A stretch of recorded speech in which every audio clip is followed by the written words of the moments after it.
c'est clair. Les jeunes, vous avez une commission extrêmement importante. Mais dama waxoon andi Khalifa Dione ñëwagul démb rek maa ngi réunion moom sama kër ci timis ma ne ko il faut que ñu am quelqu'un qui va faciliter les jeunes, facilitateurs, parce que nous avons la COJER, nous avons Thialaw Thialaw, nous avons les Amazones, nous avons Goney Baye Mama, nous avons d'autres jeunes, Babel Kidem Si, Imam Simé, il est venu avec des jeunes. Andagwad. Il y a d'autres jeunes qui sont là, que vous ne connaissez pas encore, mais qu'on va faire sortir pour nous renforcer ces dispositifs. Donc il faudra que nous trouvions quelqu'un qui va faciliter pour que les jeunes d'ailleurs. Mais pour l'essentiel et pour l'installation officielle, il faut retenir que nous aurons 3 structures. Moi, le grand comité électoral, durant un comité électoral, durant un comité bohamné, c'est les chefs de parti et de mouvement qui vont se retrouver. Mais dans Benen, vous avez restreint bohamné. Je vais vous à ma discrétion. Et à chaque fois que nous avons besoin, nous m'avons convoqué nous autour de moi pour nous retenir. Il y a également la commission des enseignants sur qui je compte énormément. La commission communication, vous avez bien démarré, mais il faut continuer parce que ragal naa ne am na ñoo xam ne bu ñu démarré dañuy bëgg xëccoog ñun xam nga li ma la wax. Aliou Sall buy campagne ki lay bëgg jël Pape Samba wante communal nga avant ngay départemental fii laa la ko waxee Pape Samba Badji waaw na wuti ñeneen na wuti yeneen communicateur am na xaalis na fay mais toi tu restes ici am déet yow je compte sur toi. Non, je te connais. J'ai compris maintenant. J'ai revu ce dossier. Vous me fini. Parce que j'ai besoin de toutes les forces. Voilà. Merci beaucoup. Donc, nous déclarons officiellement installé de manière provisoire le comité électoral de Ndiarème du Mamoulaye. Voilà.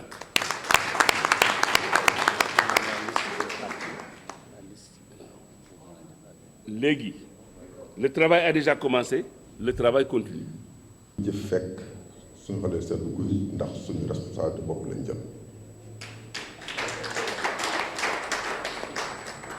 Monsieur le maire, je me remercie particulièrement le conseil municipal sortant. Nous sommes góor lañu ay nit ñu baax lañu bi nga soxlaa ñëpp a taxaw ànd yow nekk sa ginnaaw te lu ma seede la ndax lépp sama kër lañ doon doxee ñooñu d'ailleurs damay profiter de tribune bi leen invité solennellement ku buñ mënee ñëw ñu ànd ñu liggéey ay nit ñu baax lañu ay góor lañu keroog bi nga toogee ne da ngaa nekk candidat mais te li ma xam ñëpp ànd ak yow te loolu nag dafa jafe kon bu ñu toogee fii dañ koy seedeel di wax ni ñooñu buñ sañoon tey ñu àndaate ñooñu bokk liggéey élection aussi du ay wax rek du yor rajo wax lu la neex lu ñu wax nga ne man la élection mbooloo koy gañe day wante dëgg élection mbooloo koy gañe kon nag ku fi jël responsabilité damay ñëw ànd ci groupe bi ñu liggéey bu ñu demee bay évaluer na nga ni mbooloo mu wóor ñu xam ne yow mii yaa ko indi moo dox na ko léegi du ñu peese ay nit ay carte la ñuy wàññi kon li soxla mooy mbooloo te aussi élection courage la soxla mooy fit ak jom ak ngor li des nag moom yàlla moo ko yore ñun dañuy ñaan yàlla rek ci ndimbal ak yërmandeem mu defal ñu ndam ba suñu frère Mamadou Baydi Seye nekkaat maire Ndiarème Limamoulaye maa ngi jël sant di leen gërëm. mais di ngeen ànd ak koo xam ne c'est un homme multidimensionnel muy Baydi Seye di suma rak parce que ñu bari xamuñu sax Baydi suñu rakk la mun na wax ni toppul si man sax ki toppaat si man la topp mais xam naa ko bu baax a baax li ma ne multidimensionnel c'est parce que il a été d'abord ici sportif ñu bari xamuñu ko il était trésorier de la ligue régionale de football de Dakar mooy géré woon xaalis bi yëpp nekk fi aussi sur le plan syndical secrétaire général des professeurs du Sénégal Sud-Est mu nekk le secrétaire administratif ñëpp xamoon ko fi mu jógee foofu dem diplomatie nekkaat encore premier conseiller de l'ambassade du Sénégal au Gabon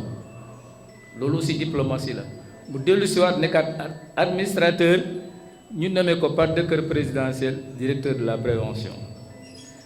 boobu mooy kii wax ngeen koy dégg toujours ki sant Ndiaye ci rajo bi muy wax affaire yu feebar yeeg ñi feebar ak yooyu yëpp SNEIPS day di ma doon directeur général bi nekkoon foofu bu jógewaat fa ñëw tey nekk fii n'est-ce pas maire de la commune de Ndiarème Limamoulaye je crois que parcours boobu moo tax ma ni c'est un homme multidimensionnel ci wàllu diine wàllu religion xam ngeen seen digganteem ak tarixa murid bi ak tarixa tijaan yëpp parce que chaque fois bu jógee Touba dina jaar Tivaouane te saa yu tombé Tivaouane dina ma woo ne maa ngi Tivaouane actuellement loolu aussi maa ngi koy rafetlu bu baax a baax mais nag dafa am loo xam ni politique dafa doy waar yenn saa yi nit ñi di wax nii ñi wax nii ñi wax nii mais moom dafa nekk nit boo xam ne ku ànd ak moom 1 mois 2 mois 3 mois rek di nga xam ne gor nga àndal jullit nga àndal ku baax nga àndal en tout cas man nekk na sama adjoint musuma ko reprocher dara su may defar leen loo xam ne sax dafa xaw a dëng moom laay woo ma ne ko booy xam nga ne affaire bi dëng na mais dugalal rek yaa xam noo koy gérer dina fexe ba defar ko ba mu jub ba ñëpp ànd ci loolu aussi maa ngi koy félicité ci loolu ci li mu wax nii dafa am solo ku day ni sa baay mu tudde ko école amoon njaay dégg te suma digganteem ak suma papa dafa sori ñoom ñaar parce que dama mës a ñëw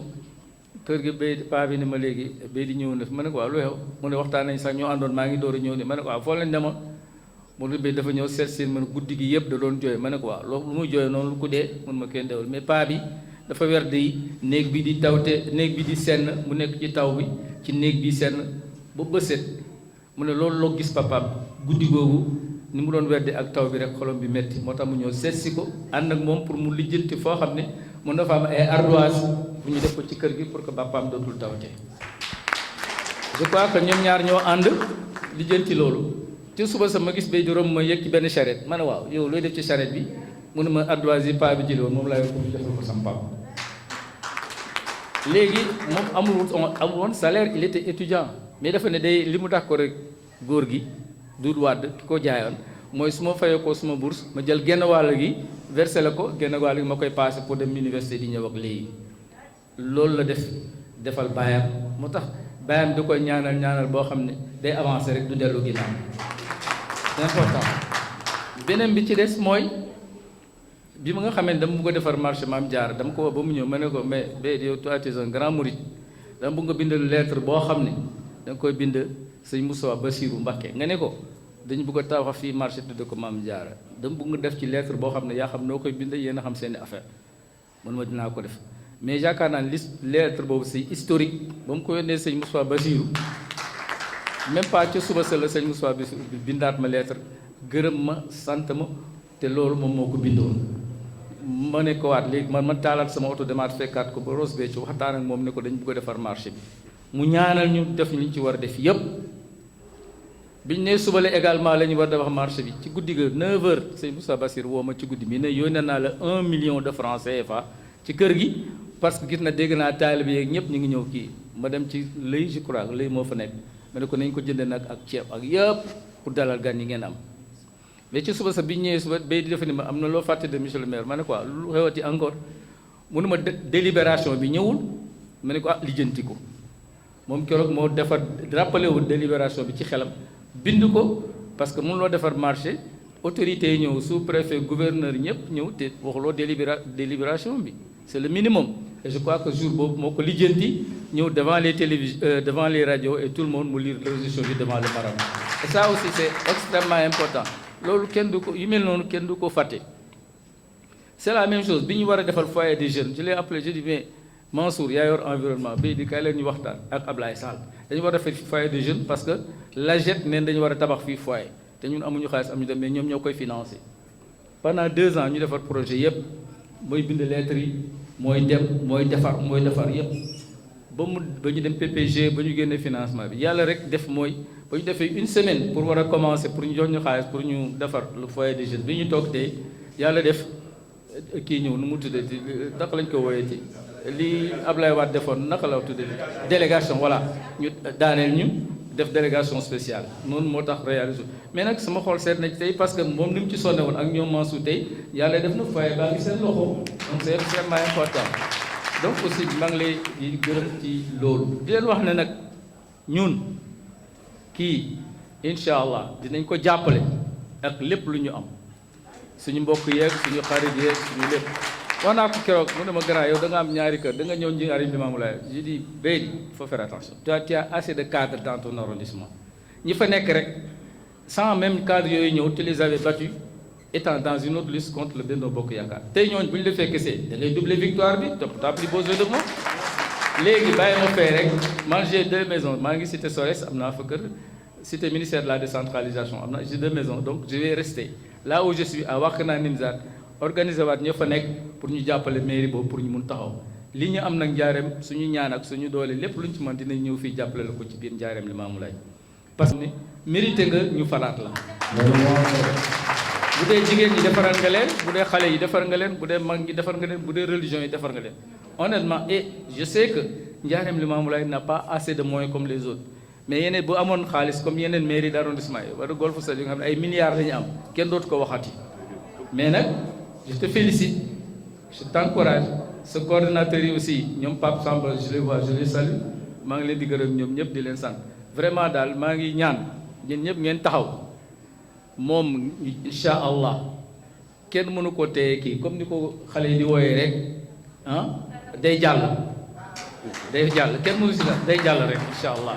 xaw ma naka lañ ko waxee am na wala fi ni ñu koy waxee noonu la yaaxuus kenn jàlle wala yaaxuus c'est comme ça ñun fii lañ taje woon fii dans la salle là ak Benno Bokk Yaakaar Mansour est là pour dire qu'on va battre Beydi Seye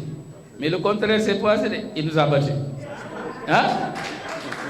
yàlla def nag ngeen boole doole jooju ngeen amoon yéen démb ak li mu am ngeen boole ko mais vous allez gagner y a aucun problème voilà donc wax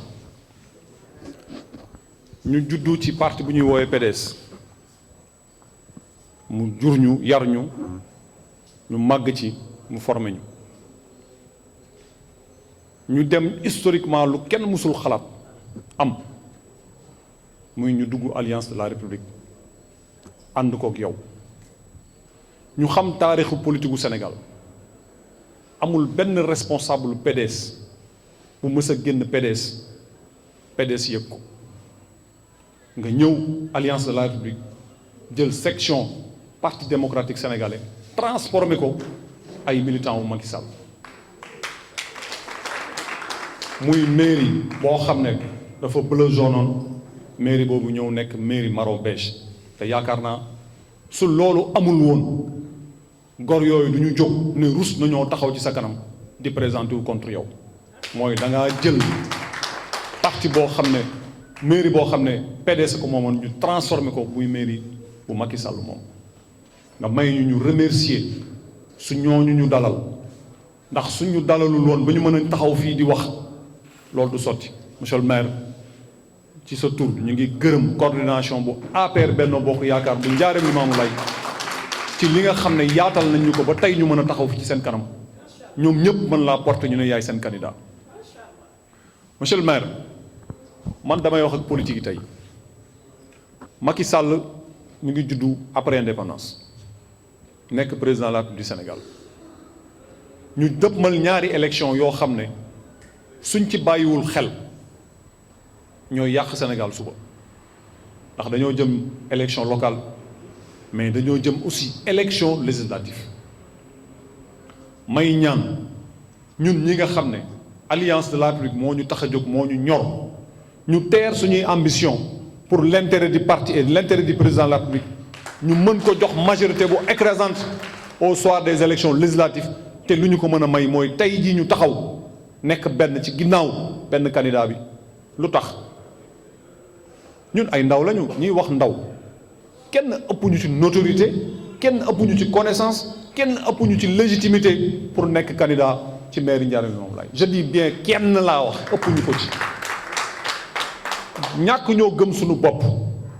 ñàkk ñoo xam suñu bopp ak ñoo xam suñu bopp mais lenn moo ñu ñor muy l'intérêt de Ndiarème Limamoulaye et l'intérêt de l'Alliance pour la République parce que tey bu ñu nee du Beydi Seye kan la kan moo ci gën a légitime Abdou Sène kan mais personne. Et dans ces ambitions là lan mooy juddu la moon 2014 mooy amaat